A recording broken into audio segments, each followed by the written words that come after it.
And good afternoon, everybody. Hi, I'm Walter. I'm the Dutch mentor. We are on a 12 week of professional and personal growth journey.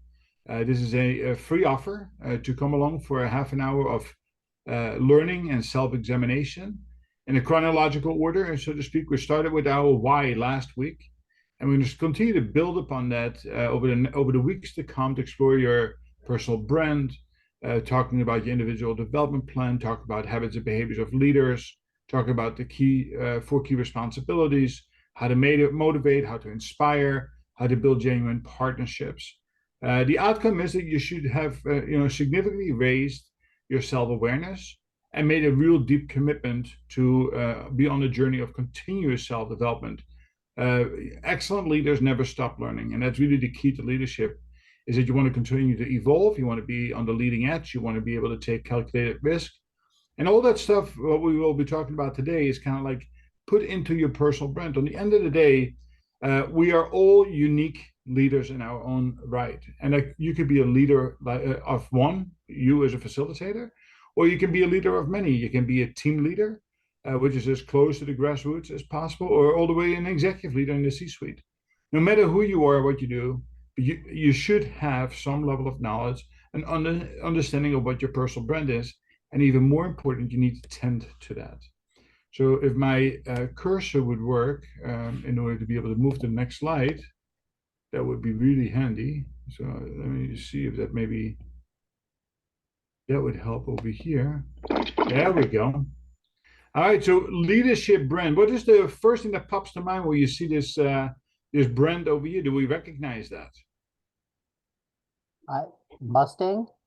A Mustang, right? So you see that some of the biggest brand names in the country are marked with something that represents in this way a Mustang of strength and speed and agility. So you too want to develop a personal brand that identifies who you are as a leader. So we have here six examples of different types of brands, and I would like to go over each one of them to kind of see if you understand what this actually represents. So both Rachel and Ian, let's go start with Amazon. What do you see when you see the word Amazon? What does it mean? What does this Every, logo mean? everything from A to Z. Everything from, and yeah, and with a smile, so you'll be happy with your delivery. there you go. Excellent. Very good. So this was very intensely done, right? They wanted to early on be recognized as they would literally deliver just about anything under the sun from A to Z, and they want to deliver with a big smile on their faces. And if you look at all of the brands in the different ways that they have reconfigured that, they have stayed pretty steady with this one, right? On occasion, they will they will make small changes, but there have been no major changes. What about NBC? What do we see there? Uh, I see the peacock, but is it a spectrum of color, like everything under one roof, maybe? I'm not sure. Rachel, any insight on your part? It reminds me of a rainbow. So it was, thank you. So it is the peacock, right? So it's having a peacock with its feathers out. The color spectrum was actually representation of their first color TV, color broadcast itself. And that's what they have stuck with. So that there's been a brand that whenever you see just the peacock feathers, forget about the NBC. You automatically now associate this with NBC. What about Baskin Robbins? 31 flavors.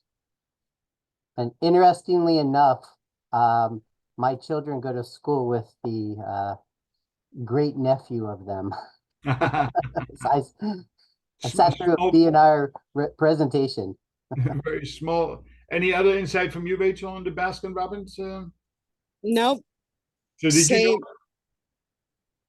did you know that it was 31 flavors? Yes, I did.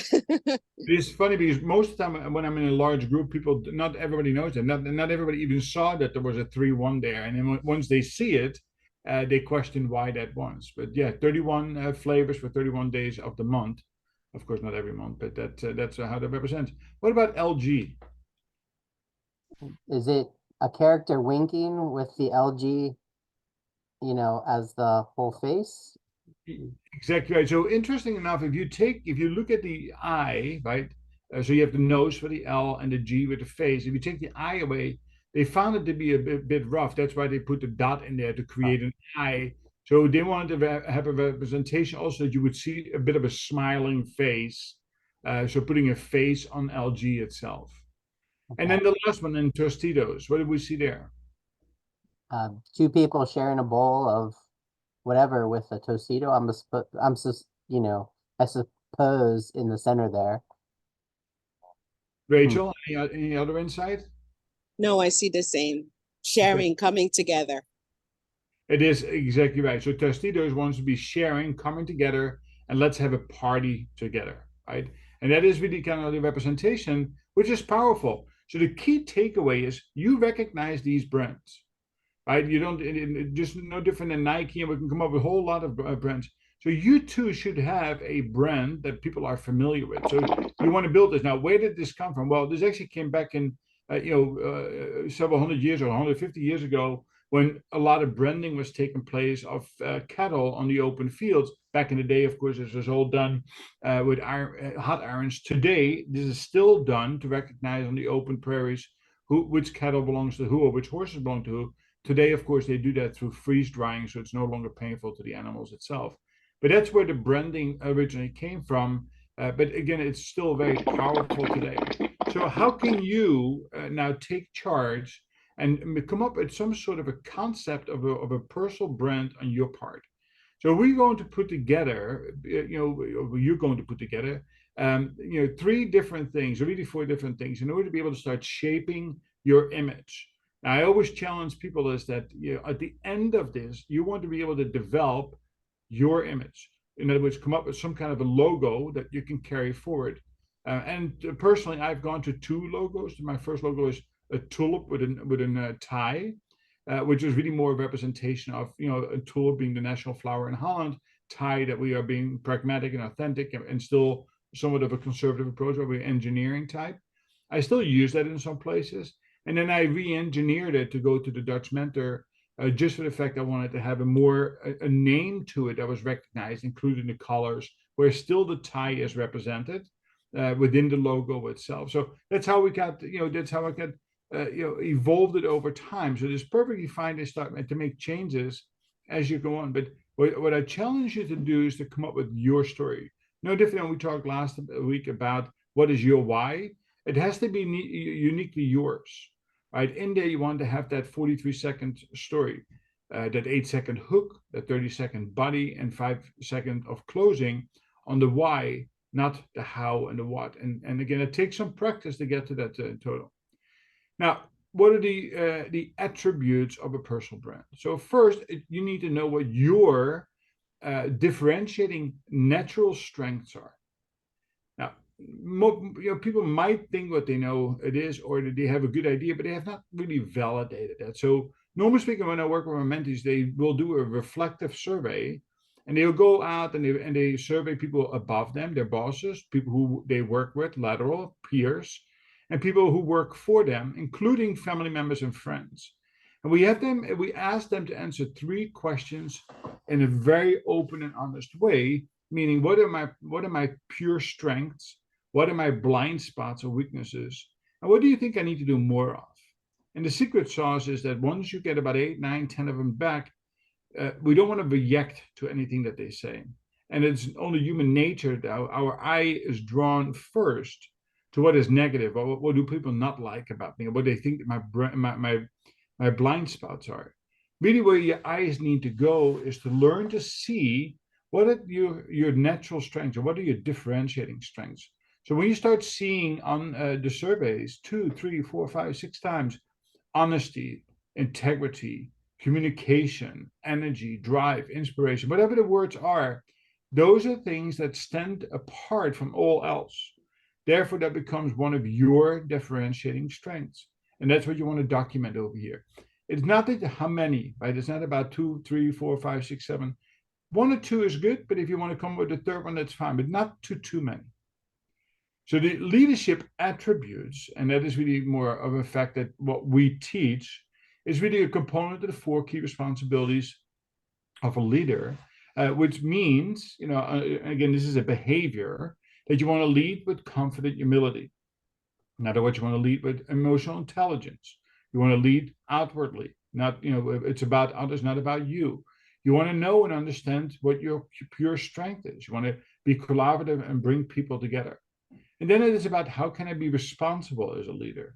How can I be motivating? And how can I be that genuine part? Now, we're going to have lessons on that in the weeks to come, so I'll leave it on its own.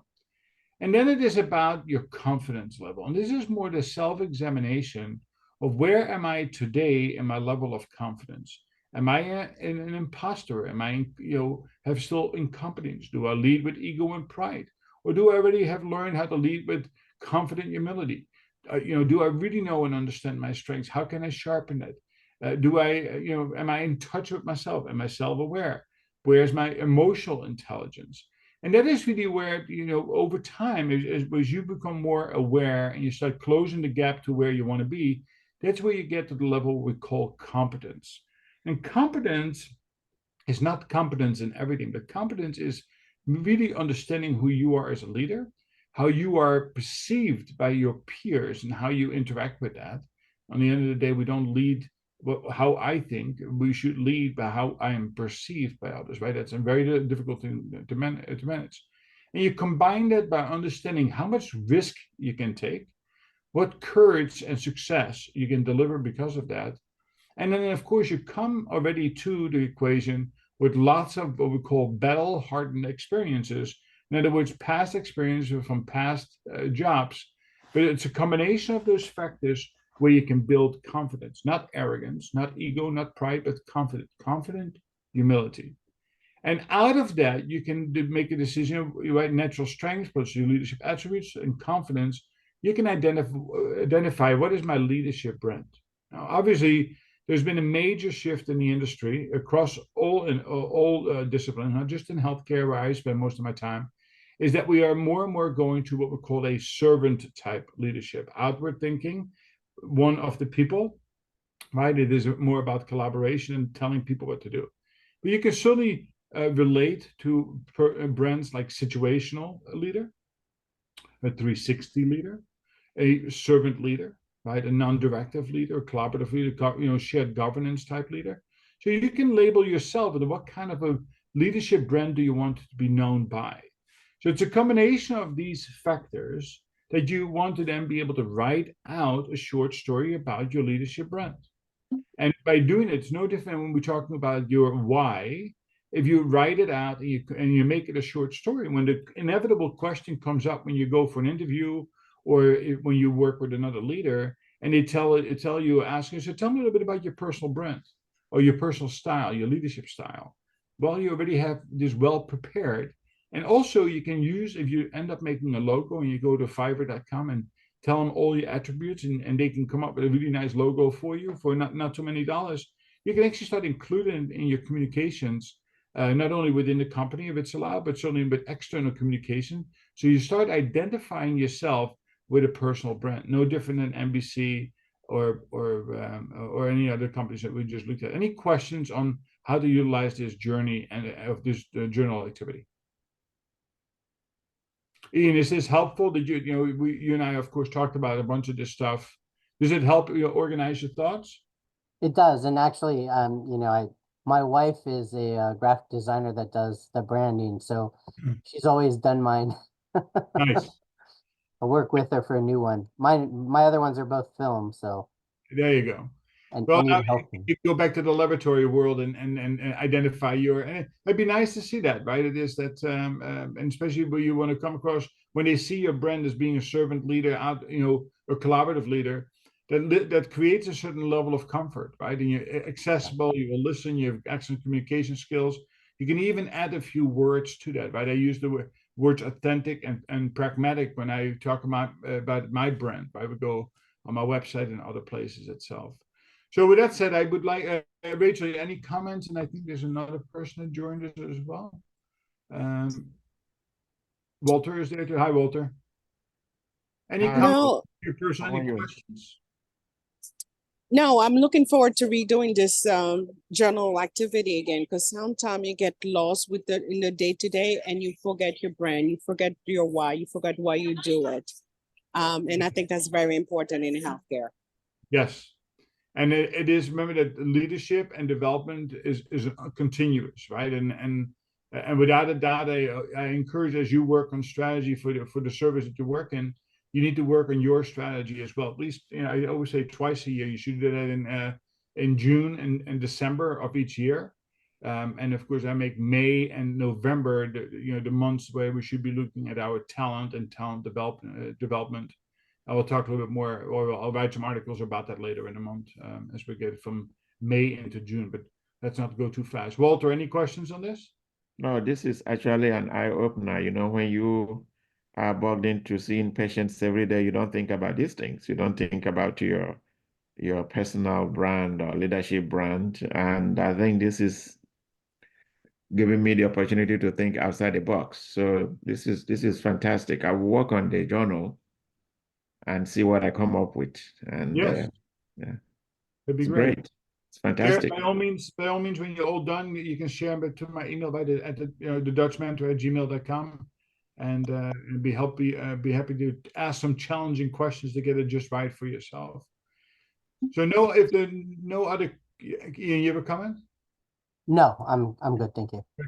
All right. So with that said, why is this not? Let's see if we can get this to move one more. So with that comes our session for today comes to an end. Of course, if you ever want to chat with me, just go to thedutchmentor.com. On top, you can find a calendar link. You can just get book a slot, 15, 20, 30 minute slot. This month, I'm recruiting 3 people who have been laid off or in a very challenging work position who would like to work with me through a transition period. This is a pro bono opportunity. It's one way of me giving back to, and really for all the people that have helped me over the years. That's my way of giving. So if you know somebody who's in that position, by all means, have them reach out to me, and we'll do a quick interview. If I can help them, then I'm certainly committed to get them to the finish line, and to help them. If you or any of your teammates are interested, we are now offering what we call a membership package, bronze, silver, gold, and platinum. Obviously, the platinum is for a larger team event, but certainly people are taking advantage of the bronze, silver, and gold. Again, if you're interested in it, just go to my website, check it out. And again, if you have any questions, follow up. Just remember for yourself and maybe for your teammates, that the people that you lead, nobody goes to the Olympics in Paris this summer without having a good coach or mentor. Part of leadership is to encourage mentorship. So you should be functioning as a mentor, and we should encourage people to become mentees, either in a paid or volunteer state. Again, I work closely with ACHC New Jersey, and we have a phenomenal mentor-mentee program there, which I happily support. It is really important that organizations and people follow through on developing people. Why is that? Listen, we know that 69% of our workers today are not really happy. They are near burnout. So what is the best remedy to that? Is either to recognize, appreciate, reward them, or develop them. That's what they've been telling us, not just more money. So this is a really good opportunity to be able to support others on their journey to reaching their big dreams. And with that said, we'll conclude today's session. If there's any other questions from anybody at this point in time, if not, then we'll see you again next week at the same place, same time, and we look forward to it. Thank you so much, Walter. Thank you Thanks, so much. Walter.